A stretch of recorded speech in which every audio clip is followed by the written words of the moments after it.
సార్వత్రిక ఎన్నికల నేపథ్యంలో దేశవ్యాప్తంగా ఉన్న తెలుగు రాష్ట్రాల ప్రజలు తమ స్వగ్రామాలకు చేరుకుంటున్నారు. ఈ క్రమంలో ఆర్టీసీ ఉచిత బస్సులు వేసినా అవి సరిపోక కొందరు ప్రైవేట్ బస్సుల్లో వెళ్తున్నారు. చాలా మంది ఎన్నికల నేపథ్యంలో ఓటు హక్కును వినియోగించుకునేందుకు స్వస్థలాలకు వెళ్లేందుకు ముందే రైలు టికెట్లు రిజర్వేషన్ చేసుకున్నారు. కానీ రైళ్లు ఆలస్యం కారణంగా తాము ఓటు వేయగలమో లేదోనని ఆందోళన వ్యక్తం చేశారు. నాందేడ్ నుంచి విశాఖపట్నం వెళ్లాల్సిన రైలు సికింద్రాబాద్ రైల్వే స్టేషన్కు మే 12వ తేదీ రాత్రి 9:30 రావాల్సి ఉంది.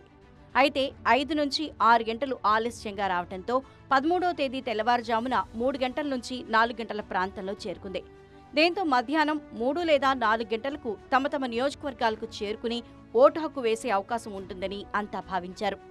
అయితే ప్రస్తుతం ఈ ఆలస్యం కాస్త 9 గంటలకు చేరుకుంది. ఇందులో ఎక్కువగా తాడేపల్లి, రాజమండ్రి, విశాఖపట్నం వరకు వెళ్లే ప్రయాణికులు ఉన్నారు. కేవలం రైలు ఆలస్యం కారణంగా తమ ఓటు హక్కును ఎక్కడ వినియోగించుకోలేమో అన్న ఆందోళనని వ్యక్తం చేశారు. ఈ రైలు సోమవారం సాయంత్రం 6 గంటలకు విశాఖపట్నం చేరుతుందని అంచనా వేస్తున్నారు.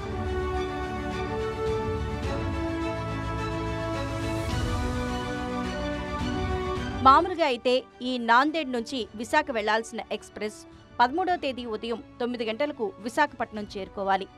మధ్యాహ్నం 2 గంటలు అయినప్పటికీ రాజమండ్రి కూడా చేరుకోలేదు. రాజమండ్రి నుంచి విశాఖపట్నం చేరుకోవాలంటే కూడా 3 నుంచి 4 గంటలు పడుతుంది.